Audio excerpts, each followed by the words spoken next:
I'm live. Finally.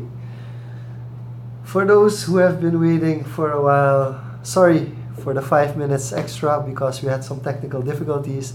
But we are live now and we're gonna start right away.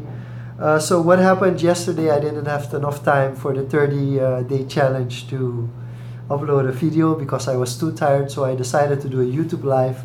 And then someone suggested to me, hey, hello, Jeanluc, welcome, and thanks for joining in.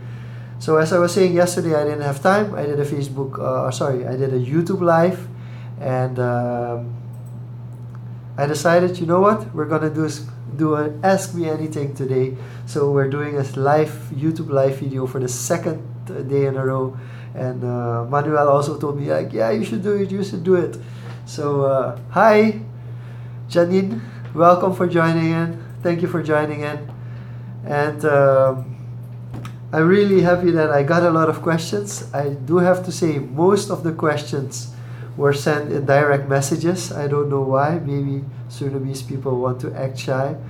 But I got a lot of questions mainly about entrepreneurship. So what I'm going to do is going to try to, within the next hour, answer as many questions as possible that were asked on Facebook, Instagram. I got the most questions on those two channels, some on YouTube as well. And like I said about a month ago, I said I'm going to start using Snapchat. And so I completely understand that most people thought, like, yeah, we're not going to send him a snap because he probably won't see it.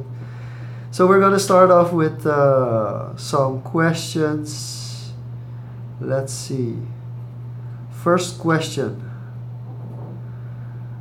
When I'm starting my business, hey, Shana, don't mention that a certain team is playing because then I am going to have regrets. Hey, Nancy, I do, but I'm more relaxed and I'm less tired than I was. So don't worry about me. You can see I'm smiling. I'm not like, so that's good.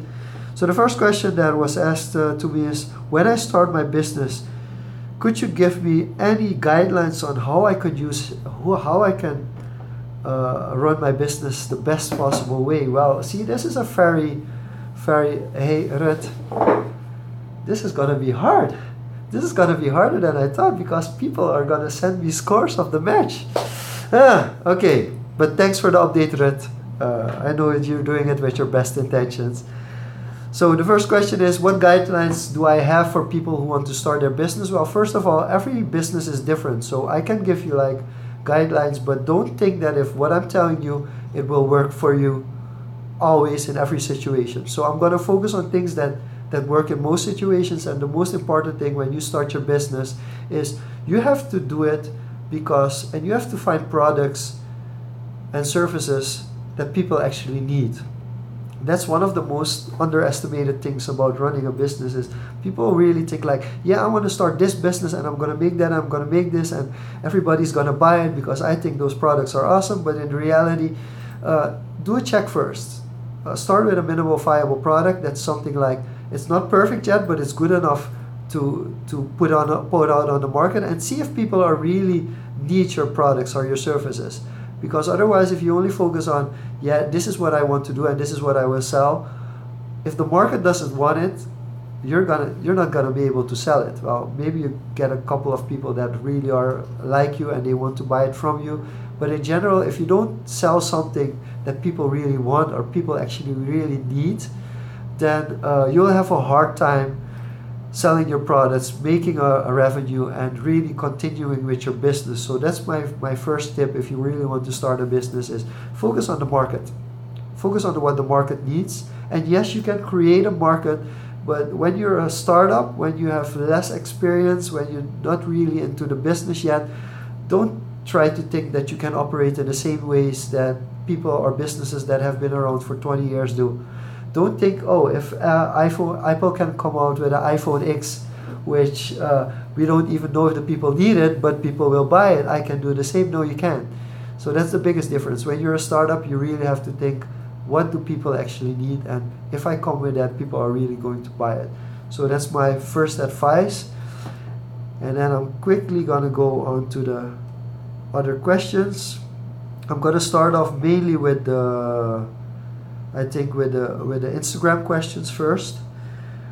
I got a lot of questions from the business IT lady. So hey, thank you. If you're watching this, thanks for all the questions. I'm gonna go through them a little bit quickly as well. What video editing software do you use or recommend for Windows?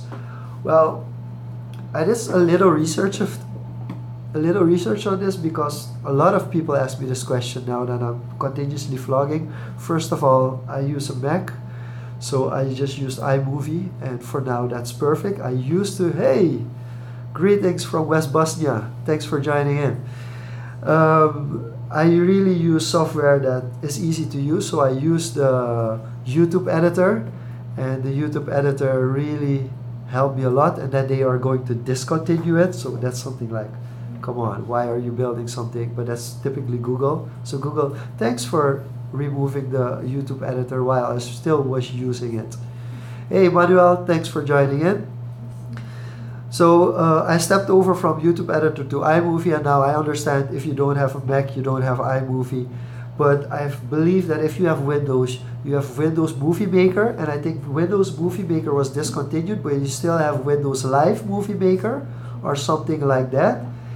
So I think that's the first start. Use the program that comes with Windows, which is a movie maker. And of course it doesn't have all the functionalities. Like I wanted to do a Casey Neistat kind of thing, where everybody was like, boop, boop, boop, boop, boop, boop, boop, boop, boop. And I really wanted to do that, and I figured out like I can't do that on the current software that I have. But that's okay. When you start out with a simple video software. The best software is the software that comes with your computer to start with. So, oh, I get a recommendation here. Camtasia Studio is a great one. So that's great. Thanks, Bosnia, for joining in and giving some added value as well. And Marvin, thanks for joining in as well. I saw your comment, so thanks for being part of this. So that's my first recommendation. Start with a software that your computer has, and if that's not good enough, I mean, Google is your best friend, really. Google really is your best friend. Try them all, get frustrated, but the best advice is just doing, just finding the software, testing them out. It's okay if you have 10 videos with 10 different software, because only at your 50th video you're really going to be like, okay, this is my format, this is what I want to do. So then you want to stick to one editing software, and if you've used the editing software for over 2 years, then it becomes difficult to switch. But if you're still in the starting phase, if you use the editing software for 2 months, you can easily switch to another editing software. But when you've done it like for 10 years and you're a Final Cut Pro expert or Adobe Premiere or something like that, then it's really difficult to change software. So in the beginning, don't worry too much about that. What's your vision on influencer marketing in Suriname? Well, this is an interesting one because I really believe that influencer marketing is still like really in the early stages.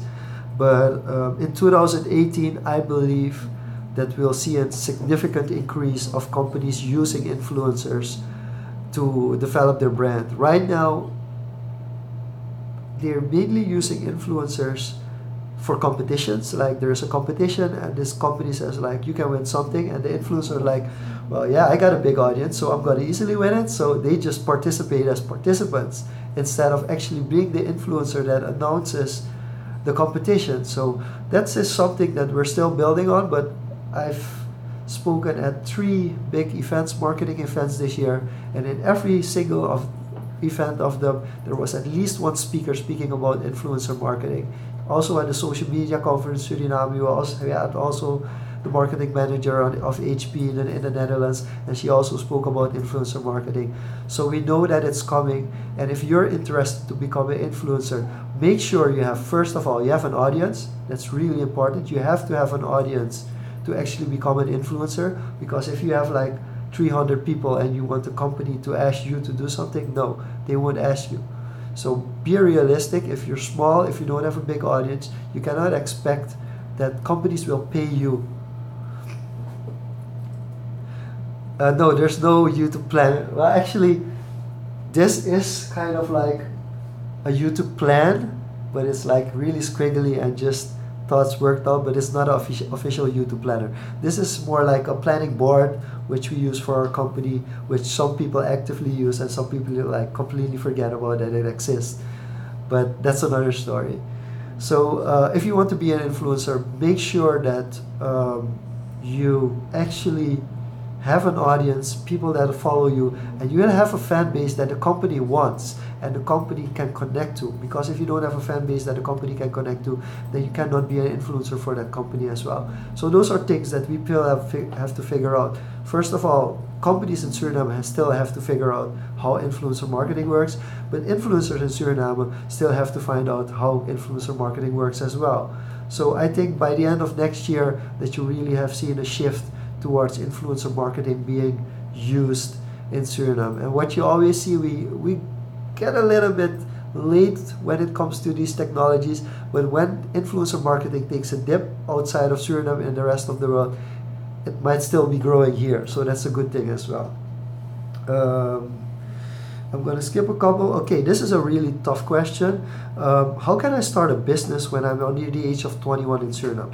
Because registration in Suriname, to have an official business for registration, it's difficult. You have to be 21 at the Chamber of Commerce to register your company.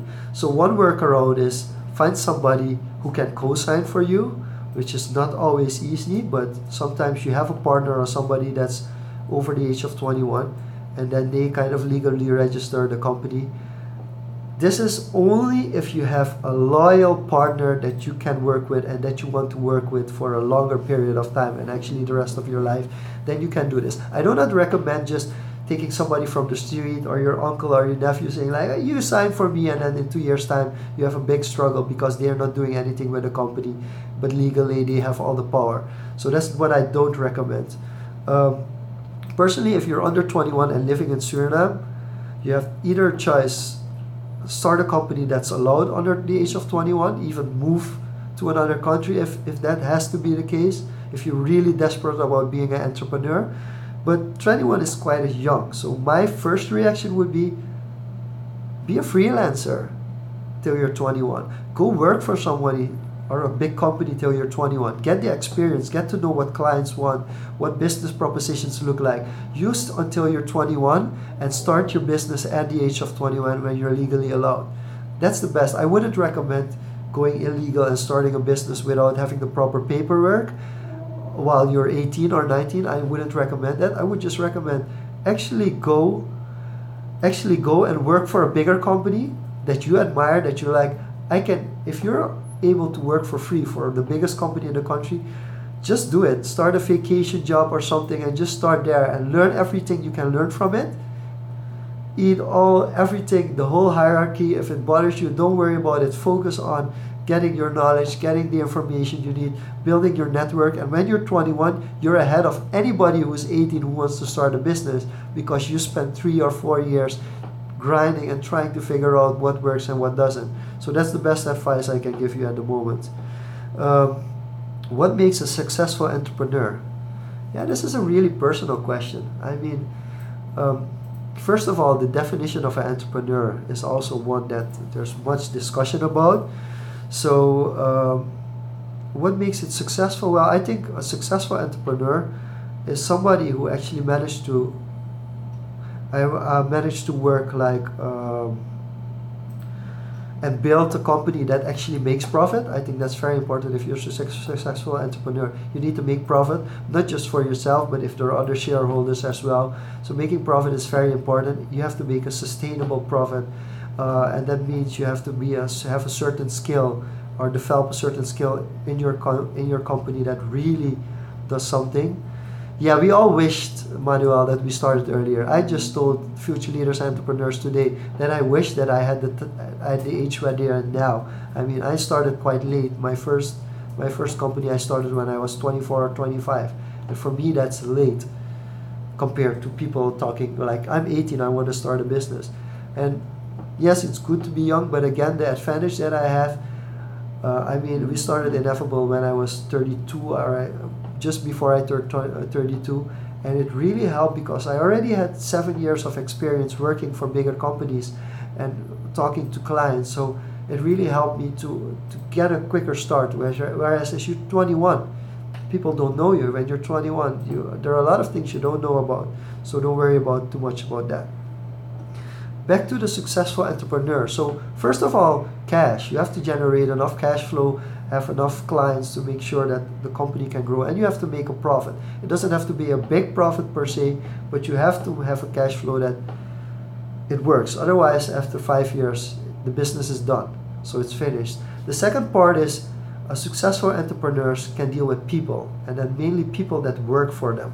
So that's a very important thing as well. Don't only look at your external clients, look at your internal clients.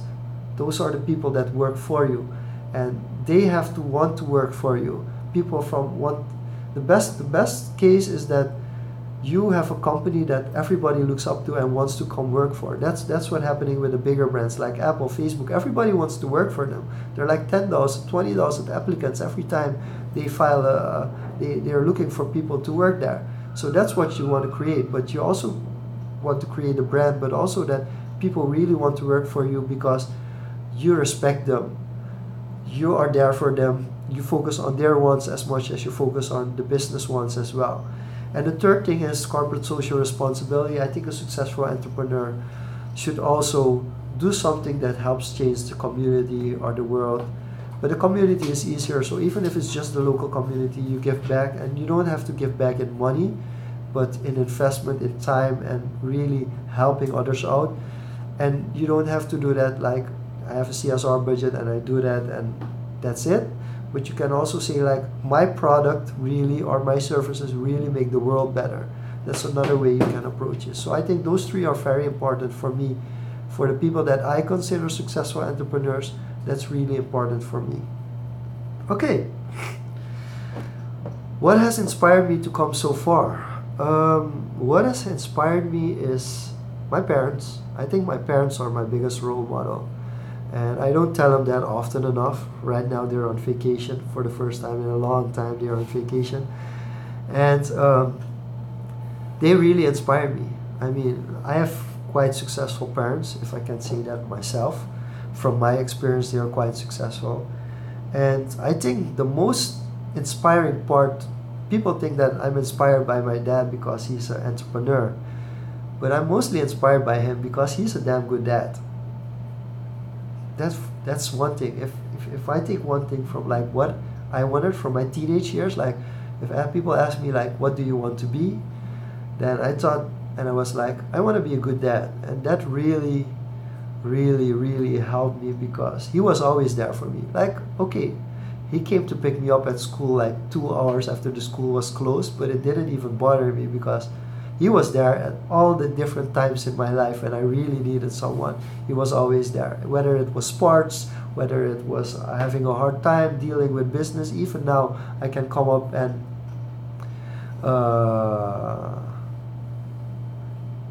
oh, Misha, your sound is that, or you cannot hear me? Because that's very important. If people cannot hear me, I'm done. That I'm just babbling here and nobody can follow what I'm saying. So please, in the comments, if somebody's watching, for those people that are watching, just leave a comment that you can hear me clearly because Misha's comment got me a little rattled now.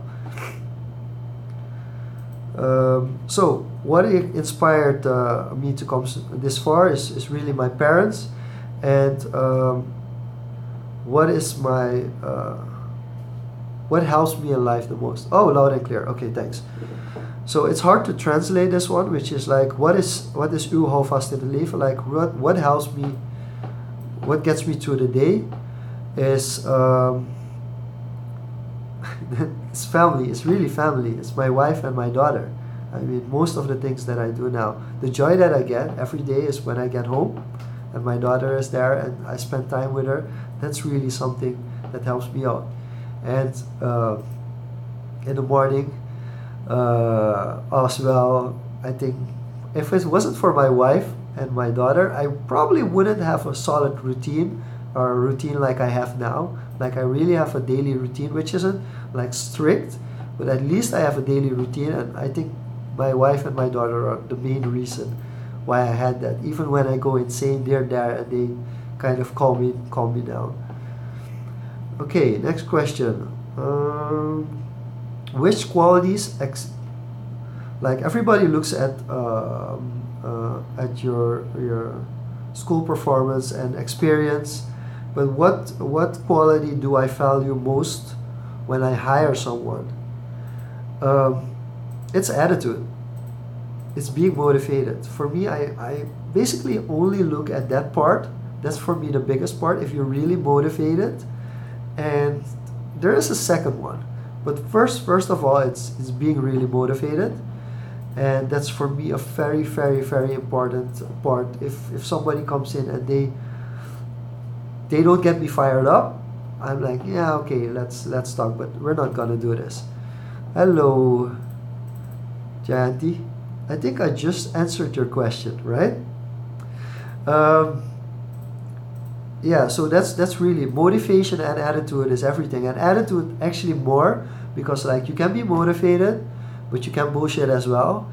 And I tell a lot of people this story. I actually have a I live together with somebody who's like what I call a Gatsby. So it was somebody who really ripped people off, and I lived with him for a couple of months in the same house, and I saw how he worked and how he convinced people to think, to make them think like he was somebody else than he really was, and that was really eye opening for me. I think I was like 24 when that happened, 23, 24, and that changed my life. So what happens a lot is that people, when they apply for a job at one of the companies that I'm involved in, they really oversell themselves, and you know, Sudanese people are like, okay, let's see what you can do. Well, I'm a little bit like that as well. And so if you come across like you know everything already and you're gonna change my whole business, then, and within the first 2 months you show that you don't have any skills whatsoever concerning that specific topic that you were like, I'm the best at it, that really really pisses me off. So self-awareness from people who want to apply for a job at my company, that's really the most important thing. Yes, you have to be motivated, you have to be driven, but your attitude, it shouldn't be shitty. You shouldn't come in and think like, I know everything already, so I'm going to prove everybody that I'm going to do this. Well, you don't do it with your mouth, just show it.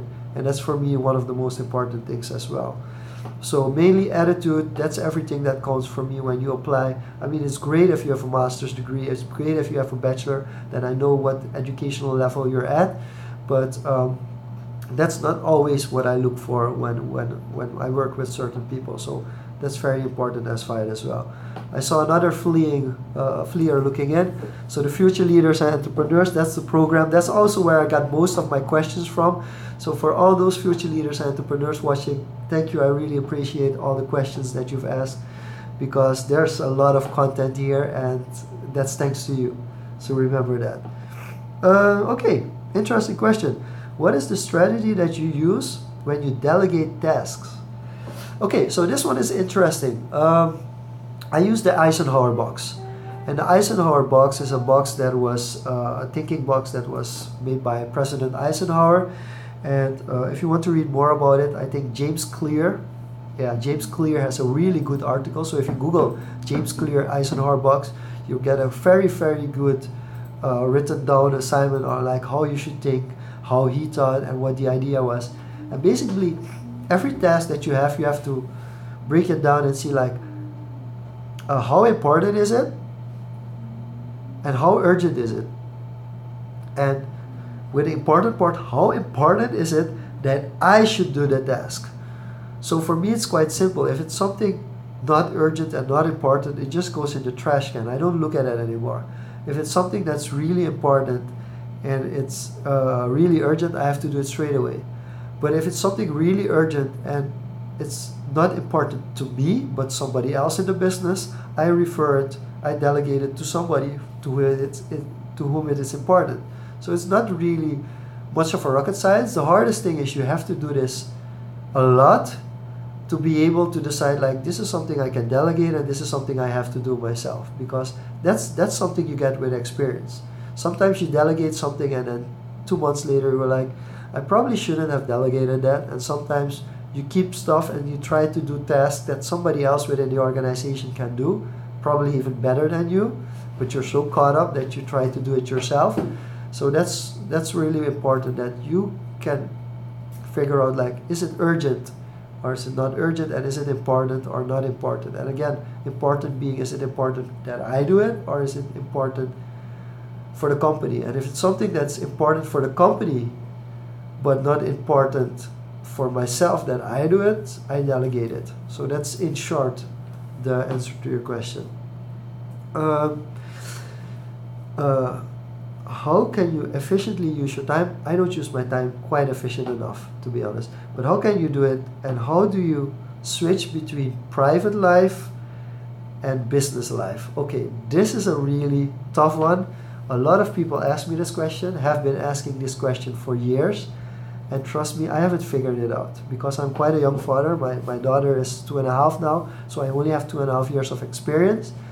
And compromises and keeping promises, those two are really, really important when it comes in family time. So if you're saying, like, you're telling your significant other, like, we're going on vacation, go on vacation, leave your work behind, really let it go. Even if it's in your head, just, you have to find a switch to release it and remove it. And that's really hard.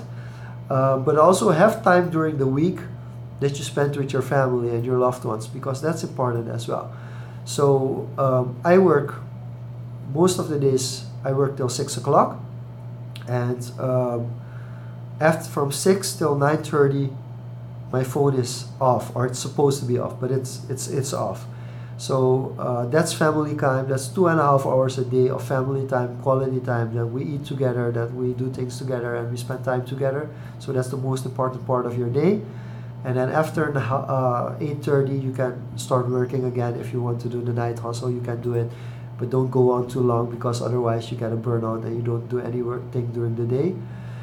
And then in the weekend, I have an agreement with my wife that I can work either on Saturday or on Sunday. Actually, the idea was on Sunday I have some time for myself to work and have some time for myself, and on Saturday is the family day, so then I really spend time the whole day with my family. But I have to say, sometimes, especially if I have a training, sometimes I have a training on Saturday, and then the Sunday becomes my family day. So that's how I try to balance. But for days like today, for example, I usually work till 6, but today at 6 is a Rotary meeting. So I then, on Wednesdays, this is terrible. When this broadcast is finished, I'm going to rush home, quickly eat, and within a half hour, go back to another meeting. So the Wednesdays is like completely killing me. But that's how I do it. That's how I try to do it. Always have a certain amount of time every day together, and at least in the weekend, have at least one day in the weekend completely off, like completely on family time or time for yourself. It's really important not to work seven days a week, because on short term it might work, but on long term you will get completely stressed and tired. So don't do that. That's my advice, really. I saw a question about are Surinamese companies really getting the most out of social media marketing? Okay, Rachel's Life.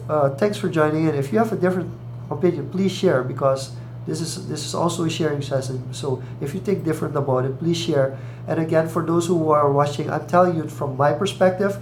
Make sure that you don't think like, okay, Jeanluc told me you can work 6 days a week, and you can work from 8 till 6, and then you can work from 9 till 2 in the morning as well, because that's what he's doing, so I can do it as well. Please don't. If it's not your cup of tea, just don't do it. If you want to have more time, spend more time with others, definitely do that. But don't expect the same results as the results that I am having. That's just, there's always a thin line between how much time do you spend as an entrepreneur, how much time do you spend as quality time. The more quality time you spend with friends and others, the less time you have to build your business. And the other way around, the more time you spend with business, the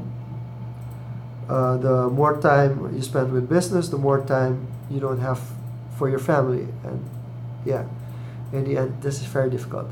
And oh, I just realized you're asking Manuel's question: Are the Surinamese companies getting enough out of social media marketing? Well, of course not. You have to remember that, like, social media marketing is something new. Even the early marketeers, I recently had somebody on LinkedIn tell me like, yeah, I did social media marketing before you were born. Yeah, you did marketing before you were born, but you probably don't know how Snapchat works, or how Instagram stories works, or how YouTube Live get the most out of YouTube Live. I mean, I don't even know how to get the most out of YouTube Live. I'm satisfied with the numbers that I'm seeing, but I haven't had any experience, so I haven't used it for a long time. So I don't know what ways we can use this. For example, I have some ideas now, creative ideas that I'm going to use over the next coming months for companies, clients of ours, and companies that I'm involved in. We're going to use YouTube Live because I'm seeing that it's working. I mean, the comments that I've received, I'm glad you guys are here. So yes, this proves to me the fact that you guys are constantly commenting, listening, giving me tips, giving me feedback. That proves that YouTube Live does work. So it will work for companies as well. But the problem is, most marketing managers of companies are a little older than I am, and have less connection with social media than I have. So it will take a while, because I know a lot of marketeers who are working for big companies but are not on senior level yet, and it takes people on senior level to understand social media before a company can really use social media marketing. So always, always, always remember that companies not always can move as quickly because of the structures that they have, and that's good, because sometimes for certain companies, if they have a certain brand and their brand is in a certain way, you shouldn't switch it around too quickly. But what happens is that other companies that do have younger social media marketing managers who are completely invested in social media, completely understand social media, they have opportunities to reach youngsters quicker. So there's a case for both of them, really a case for both of them. So we just talked about the life thing, and balancing between family and family and business. Right now I'm doing a Facebook Live and my wife is calling, so you're just gonna have to excuse me because I have to explain to her that I'm in a YouTube Live call, because otherwise she won't understand why I won't call back. Hi, you're live on YouTube now because I'm doing a YouTube Live video. So I'll call you back in, I think, within 20 minutes. Love you. Bye. Okay, I think I have to wrap up. I think I have like 20 minutes, 15 minutes left. There are still some questions. I'm trying to do the most of them. And let's see, what's the next one? Yes. What are your tips for somebody who wants to start in your branch? Well, okay, I'm guessing this is about social media or marketing. So what tips do I have for somebody who wants to start in social media or marketing in Suriname? Well, the best tip that I have, come with something new. Because if you're going to come with products that are already on the market, you're going to have to compete with bigger companies who have a bigger marketing budget, who have a sales team, who probably have more experience pitching to companies than you have. So you'll have a hard time getting into the market. But if you come with something completely new, which is think about the first answer I gave for the first question, which is something companies really need, then yes, that's the way to start. And think different. Think different. I mean, I really love the example of Stephen Bartlett and Social Chain, because he really brought together two things, like they were searching for a market, like people with a big following on social media and a big audience and big audience, and companies that are looking for that big audience, and he just brought them together. So that's a really great concept, because from the traditional marketing perspective, it doesn't work like that. There's always a middleman, there's always an agency, and he just made the agency that connects those two groups straight away. So that's a really interesting business model, and those are the things that you got to think about. Hey Manuel, thanks for joining. I loved it. And people, remember, there's a 30-day challenge SR going on. So if you want to see the other YouTubers in action, make sure to subscribe to their channels and to watch them. I will, when this video is officially uploaded, I will put in the links as well to the other YouTubers so that you can follow them as well.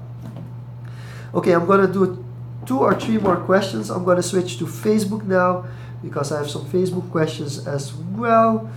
Let's see. That's not it. Okay, very interesting question. I'm not gonna do a spicy noodle challenge. I'm just not gonna do a spicy noodle challenge, and that's for health reasons.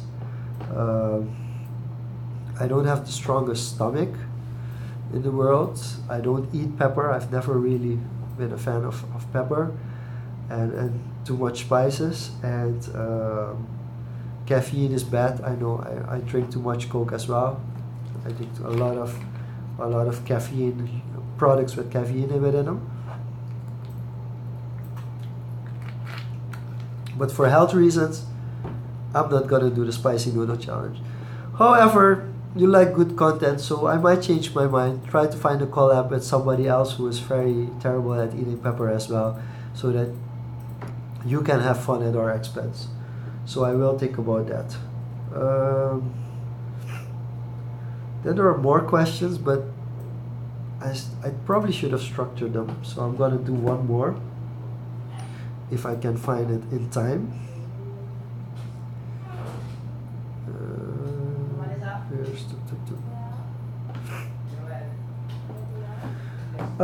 Okay, this is a really good one. This is an interesting one. I should answer this one actually. How can I boost? This is interesting for a lot of people who want to advertise on Facebook but don't have a credit card. So how can I do a page boost? Sorry, I'm saying.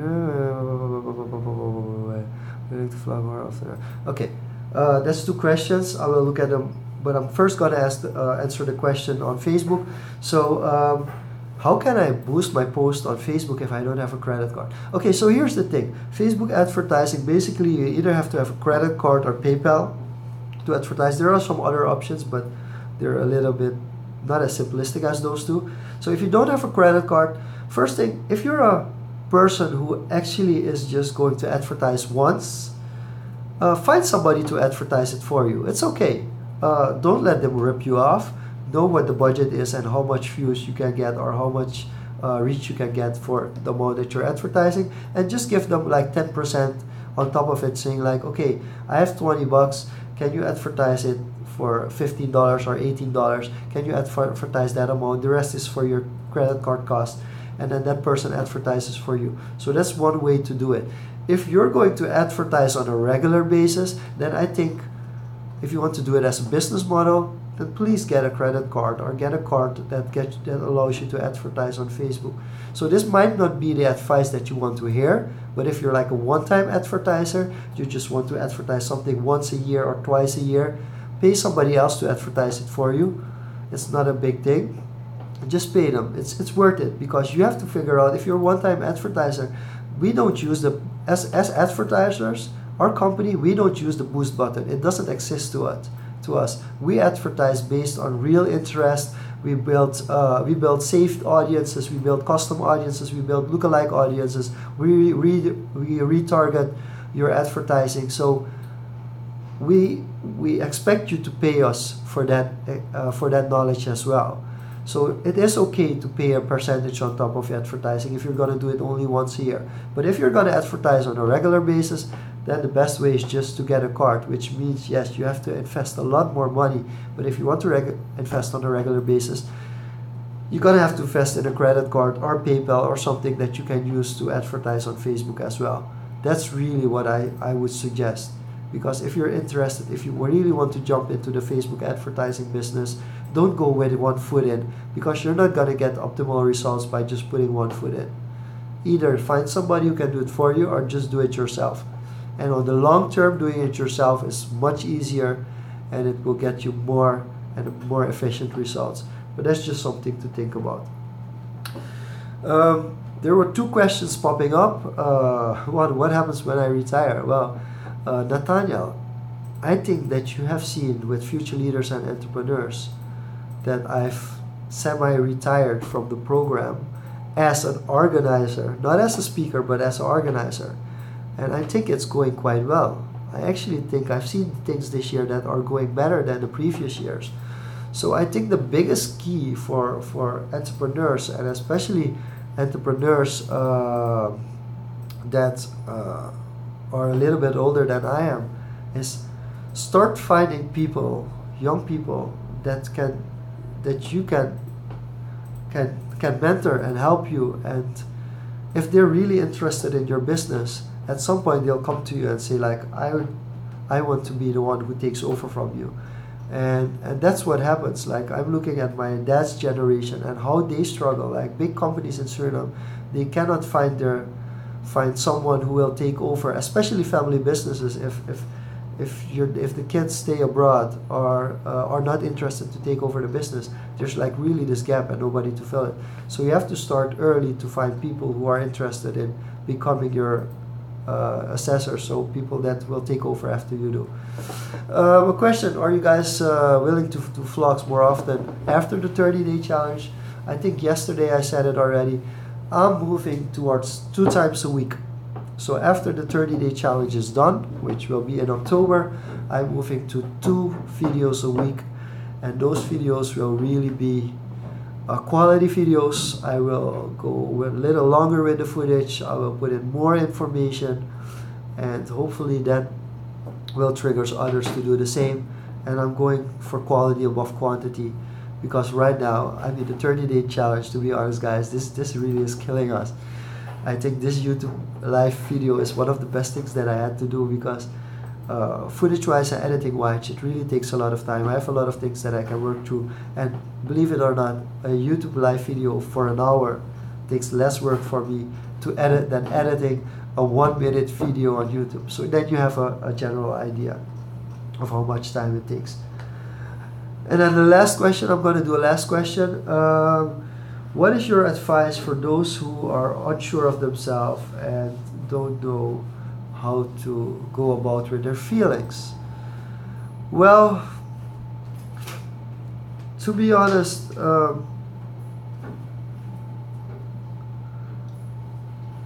if you're unsure about yourself, it's hard to help you with that. That's something you have to fight through yourself. And we can help. Everybody can help. There's a lot of information on how to do that and how to go about it. For instance, the reason why I like speaking in public, people automatically think that I always was an extrovert, but I wasn't always an extrovert. I have an introverted side of me as well. For instance, I don't like picking up the phone. I really don't like picking up the phone. It's something that I'm like, I don't like it. Which actually should be an extrovert should actually be somebody who likes to talk to others on the phone and pick up the phone as well. So I also have introvert tendencies, and the thing for me is that with presenting, that when I was a teenager, I wasn't really good at presenting on anything, but I put it as a challenge for me when I was studying at university in Tilburg, that every opportunity that I got to present, I would present. And that really helped me get over the hump of being afraid, and not being afraid, but not completely losing focus when I would present in a public space. So that really helps. So getting over the hump really helps. And the best way to do that is, like, to give you an example, is like, if you're a guy and you're interested in girls, or if you're a girl and you're interested in guys, you have to invest time to become good at it, to have a conversation as well. So when you're in high school and you're really interested in this girl, and one of your friends just walks up to her and just starts talking with her, and you're like, whoa, I wish I could do that. Well, actually, you can do that as well, but you have to invest a lot of time to be good at it.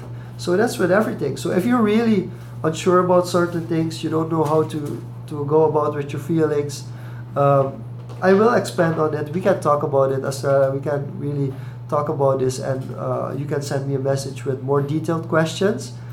But the first thing is just going for it. And the most important thing is, don't care what other people think, because the first 3 times, if you fail, people are gonna say something, and it's gonna hurt you inside, but you know that you're working on something that you want to improve.